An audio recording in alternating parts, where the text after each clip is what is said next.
What is up, everyone? This is Visor, and I'm coming at you with a deck profile for something a little bit different. This deck profile was not intended, but I actually created this whilst trying to create something else that was completely different. Bear with me, and you'll understand how I got to creating this, and I'll run through the deck and how it plays, and we'll go from there. So basically, with the power creep and the way that effects are super strong now, monster effects are super strong in a game of Yu-Gi-Oh! I wanted to create a normal monster lockdown deck. But basically, I'd use normal monsters in conjunction with this card over here, Tyrant's Throes, which prevents the opponent from normal or special summoning effect monsters, and basically either deck them out using Jackpot 7 so I never deck out, or using Wave Motion Cannon and just burn the shit out of them. That deck is still in the pipeline, and to give credit where it's due, I'm heavily borrowing / inspired by a guy on YouTube called Exodia the Tormentor, who has created some really interesting and actually some really competitive anti-meta decks. In particular, the Wave Motion Cannon Lockdown he's got, and the Kaiser Coliseum Lockdown. That is one of my favourites at the moment to play outside of Shadow Pot 7 or Exodia Dolls. So I was trying to use that, and I was coming up with ways to try and get these monsters to the field more quickly so I can activate Tyrant's Throes, and I stumbled across Unexpected Die. And I thought this is a really good card, and given I was running exclusively like warrior monsters, I was also running Rota, 3 copies of Rota, and a couple of copies of the E-Hero card that pulls to the deck, Elemental Emergency Call, or whatever the card's name is. So basically I was able to siphon through my deck really quickly and get these monsters on the field so I could activate Tyrant's Throes. But then I started thinking, well, how can I blend this into other decks? And I kind of thought, well, this might work nicely in the Exodia Quasar deck. And I was trying that, and it wasn't doing too great because you've got Enchanting Fitting Room, you've got Tri-White, you've got Silent Doom, you've got all these cards that special summon monsters to the field already. So the chances of actually being able to use Unexpected Die in the deck are a little bit limited. So then I thought, what's the first ever Exodia deck I played? And the first ever Exodia deck I played was Hope for Exodia. And so what I've done is I've combined everything into a slightly different twist on the classic Hope for Exodia deck. The original Hope for Exodia obviously relies on 2 cards primarily, Gift Card and Hope for Escape. There are versions where you can run Dark Bribe and Appropriate, although Appropriate is so slow these days, and it's so conditional, its activation, that most people who do run Hope for Exodia just run these 2 cards, Gift Card and Hope for Escape.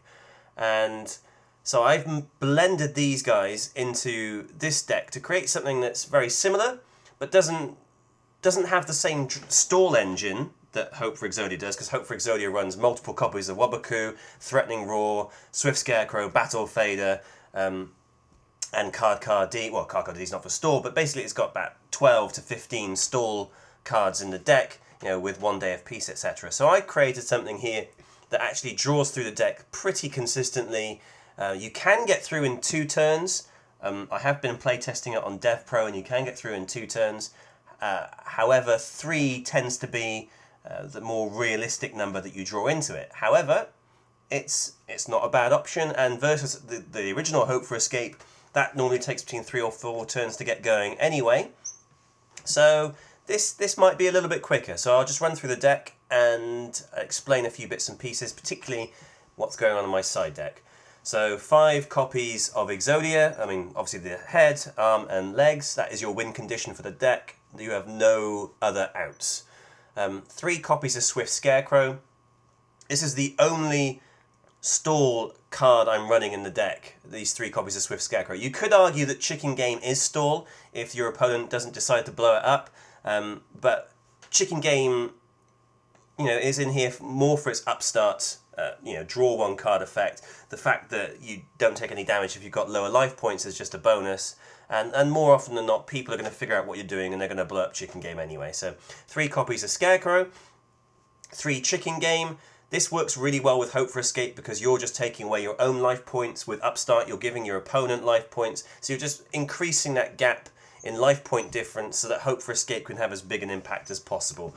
Also, as I just said, if they don't decide to blow it up on the turn you play it, or they go into their turn and they decide not to blow it up, you can survive one more turn, and that's one more turn you can use to get through all your cards to draw Exodia. 2 copies of Dark Factory, 3 copies of Hand Destruction. So with the 3 copies of Hand Destruction, don't be afraid of dumping the Exodia arms and legs into the graveyard. I know I've said this on a couple of other Exodia videos that I've done, but don't be afraid in dumping them. You can bring them always back with Dark Factory of mass production.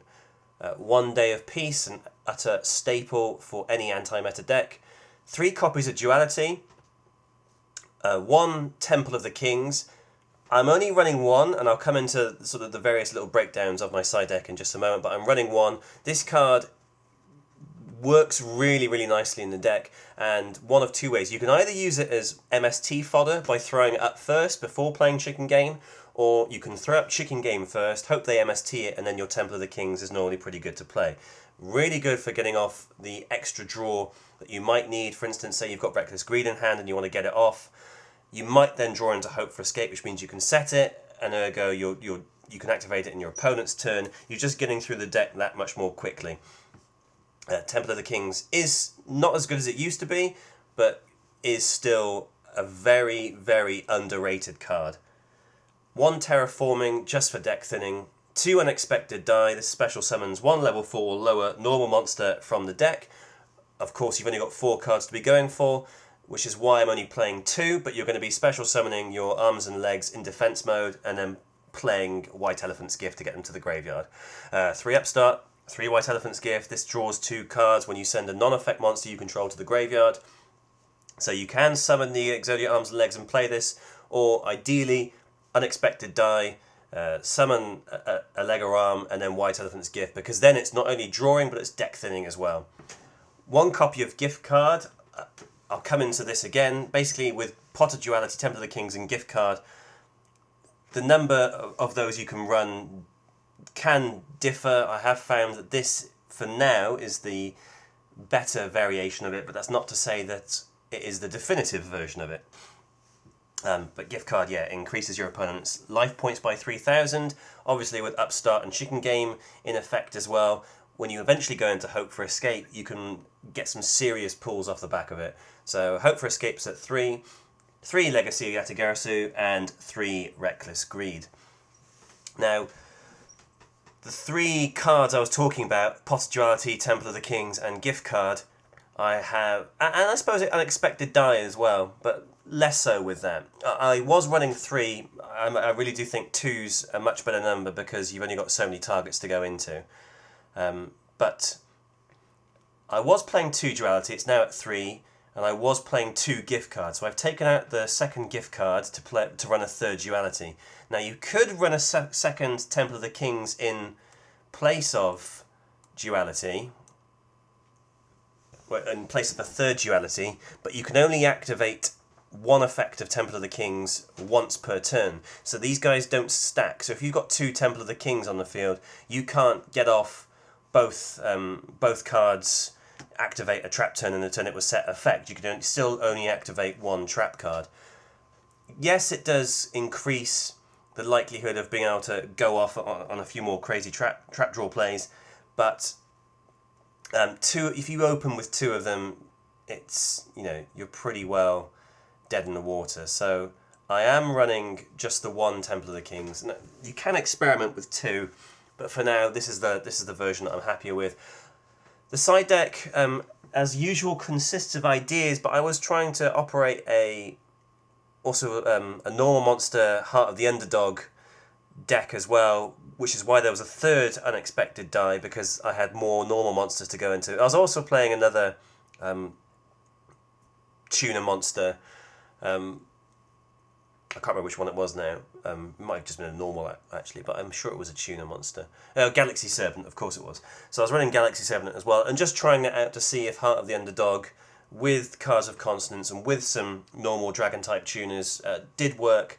I'm not convinced it does, but if anyone's got a few ideas as to how they can combine all that together, I'd be more than happy to hear it. I'm still going to work on it. I do think Heart of the Underdog is very, very slow in today's formats, but I don't know, I'm still quite smitten by this card. and I would like to try and get it running in a deck in due course. The side deck is completely, or all but completely irrelevant.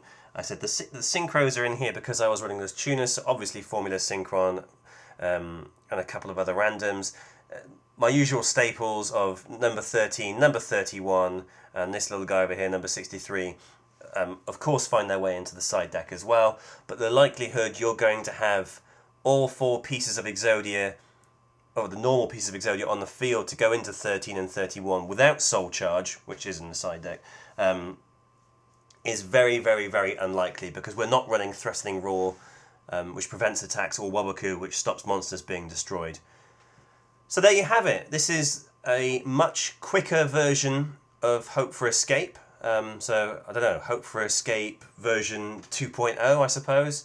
Let me know your thoughts on the deck, and if there are any ways that you think we can improve it. This, as I said, this was just something I threw together. I threw this together in about 15 minutes, and I've been playtesting it for the better part of a day.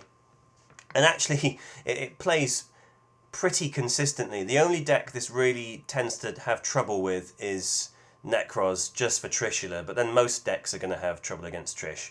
So, anyway, have a great day, people, and I'll see you in the next video. Bye for now!